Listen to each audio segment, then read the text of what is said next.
ملائكته يصلون على النبي يا أيها الذين آمنوا صلوا عليه وسلموا تسليما اللهم صل على سيدنا وشفيعنا وحبيبنا ومولانا محمد معدن الجود والكرم وعلى آله وبارك وسلم صلاة وسلام عليك يا رسول الله صلى الله تعالى عليه وسلم لا الہ الا اللہ محمد رسول اللہ صلی اللہ تعالی علیہ وسلم۔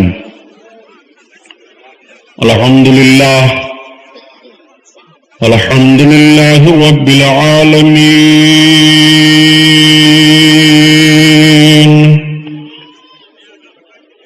والصلاة والسلام على سید المرسلین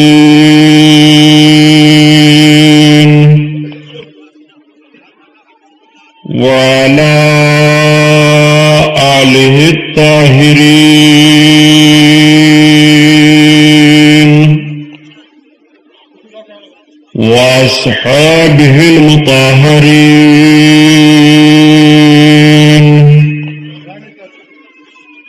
وابنه الغوث العظم جیلانی محی الدین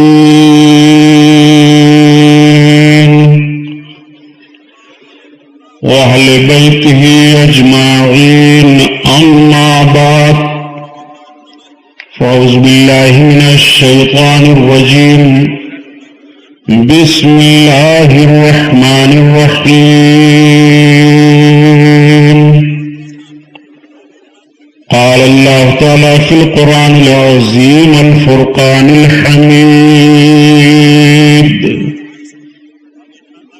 والعاقبة للمتقين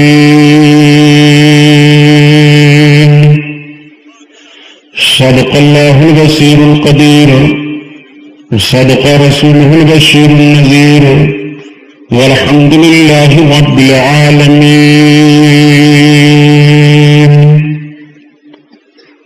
لائق صد احترام علماء اہل سنت، قابل قدر سامعین حضرات، آئیے ہم اور آپ سب سے پہلے اپنے اور ساری کائنات کے مرکز عقیدت حضور رحمت للعالمین شفیع المذنبین رسول گرامی وقار محبوب پروردگار دونوں عالم کے مالک و مختار حضور محمد رسول اللہ صلی اللہ تعالی علیہ وسلم کے دربار پرانوار میں درود شریف کا نذرانہ پیش فرمائیں۔ پڑھیے بلند آواز سے صلی اللہ علیہ نبی والہ صلی اللہ تعالی علیہ وسلم صلاۃ و سلام علیک یا رسول اللہ صلی اللہ تعالی علیہ وسلم۔ حضرت عظیم البرکت فرماتے ہیں کہ ان کی مہک نے دل کے غنچے کھلا دیے ہیں، غنچے کھلا دیے ہیں، جس راہ چل گئے ہیں کوچے بسا دیے ہیں، کوچے بسا دیے ہیں۔ ان کے نثار کوئی کیسے ہی رنج میں ہو، جب یاد آ گئے ہیں سب غم بھلا دیے ہیں، سب غم بھلا دیے ہیں۔ نبی کونین صلی اللہ تعالی علیہ وسلم کی یاد آئے تو لوگ غموں کو بھول جایا کرتے ہیں۔ مرد مومن کے غموں کا علاج نبی کی یاد ہے۔ مرد مومن جب اپنے آقا کو یاد کر لیتا ہے تو آگ کے شعلوں میں اسے ڈال دیا جائے کوئی غم نہیں ہوتا ہے، پھانسی کے پھندے پر اسے چڑھایا جائے کوئی غم نہیں ہوتا ہے، دشمنوں کی تلواریں اس کے جسم پر چل رہی ہوں نبی کی یاد آئی ہے اسے کوئی غم نہیں ہوتا ہے، غموں کے پہاڑ اس کے اوپر ٹوٹ رہے ہوں وہ قطعاً